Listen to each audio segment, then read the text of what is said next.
আসসালামু আলাইকুম। নয়া দিগন্তের টপ নিউজে আপনাদের স্বাগত জানাচ্ছি আমি শাহানা জাহান। আজকের টপ নিউজের শিরোনাম, বিদেশি গোয়েন্দা টার্গেট মাদ্রাসা। আপাত দৃষ্টিতে নিরীহ মনে হলেও এক গভীর ষড়যন্ত্রের ছায়া পড়েছে দেশের মাদ্রাসাগুলোতে। বিশ্লেষকরা বলছেন, দেশের বিভিন্ন মাদ্রাসায় তৈরি হওয়া সাম্প্রতিক অস্থিরতা কোনো বিচ্ছিন্ন ঘটনা নয়, বরং এটি একটি সুপরিকল্পিত আন্তর্জাতিক নীল নকশার অংশ, যার আড়ালে সুদূর প্রসারী পরিকল্পনা বাস্তবায়ন শুরু করেছে একটি প্রতিবেশী দেশের গোয়েন্দা সংস্থা।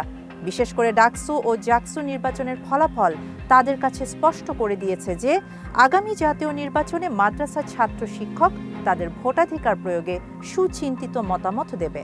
এদের অর্থের বিনিময়ে বা কোনো মতাদর্শের টানে বিশেষ কোনো রাজনৈতিক দলের পক্ষে যে কাজে লাগানো যাবে না, তা স্পষ্ট অনুধাবন করেছে বিদেশি গোয়েন্দা সংস্থাটি। হাসিনা সরকারের পতনে রাজপথের আন্দোলনে মাদ্রাসা ছাত্রদের অকুতভয় ও অদম্য প্রতিরোধের বিষয়টি লক্ষ্য রেখে এখন বাংলাদেশের মাদ্রাসাগুলোকে টার্গেট করা হয়েছে। কারণ আগামী নির্বাচনে ফলাফল নির্ধারণে মাদ্রাসাগুলোকেই নিউক্লিয়াস শক্তি হিসেবে দেখা হচ্ছে।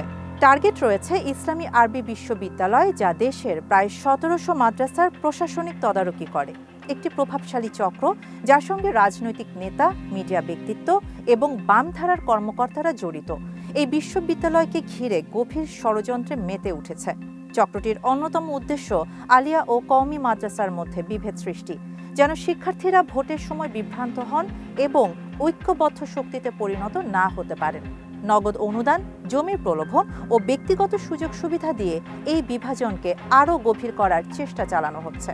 অতীতে হেফাজতে ইসলামের নেতৃবৃন্দের মধ্যে বিভিন্ন ইস্যুতে মত পার্থক্যের উত্থান পতন ঘটতে দেখা গেছে। এবারও একই সুযোগ কাজে লাগাচ্ছে বিদেশি সংস্থাটি। কোনোভাবেই একটি বৃহৎ রাজনৈতিক দলের বিপরীতে ইসলামী দলগুলো যাতে অভিন্ন নির্বাচনী জোট করে টিকে থাকতে না পারে, সেজন্য রাজনৈতিক সংলাপে ব্যস্ত হয়ে পড়েছে ষড়যন্ত্রকারীরা। ইসলামী দলগুলোর তেমন কোনো শক্তিশালী মিডিয়া না থাকায় মূলধারার সংবাদ মাধ্যমগুলো তাদের বিপক্ষে প্রোপাগান্ডা চালিয়ে যাচ্ছে। বিদেশি গোয়েন্দা সংস্থা এই সুযোগটি এবারও নির্বাচনের আগে কাজে লাগাচ্ছে। ডাকসু ও জাকসু নির্বাচনে ইসলামী ছাত্র শিবির কেন এত ভোট পেল, সেই রহস্য খুঁজে পেতে মিডিয়াগুলো কৌশলে স্বাধীনতা যুদ্ধে ভূমিকা, শরিয়া আইন, হিজাব, ক্ষমতায় এলে কিভাবে দেশ পরিচালনা করা হবে, এমন নানা প্রশ্ন ছুড়ে কৌশলে ইসলামী দলগুলোর মধ্যে বিভেদ ছড়াচ্ছে।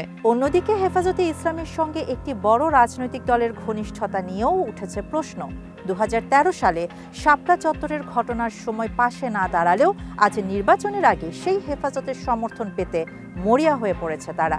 অনেক রাজনৈতিক বিশ্লেষক মনে করেন, ওই বৃহৎ রাজনৈতিক দলের নেতাকর্মীরা নেত্রীর আহ্বানে সাড়া দিয়ে হেফাজতের নেতাকর্মীর পাশে দাঁড়ালে তাদের পাখির মতো গুলি করে মারা সম্ভব হতো না, বরং রাজনৈতিক পট পরিবর্তন বা ইতিহাসই পাল্টে যেত।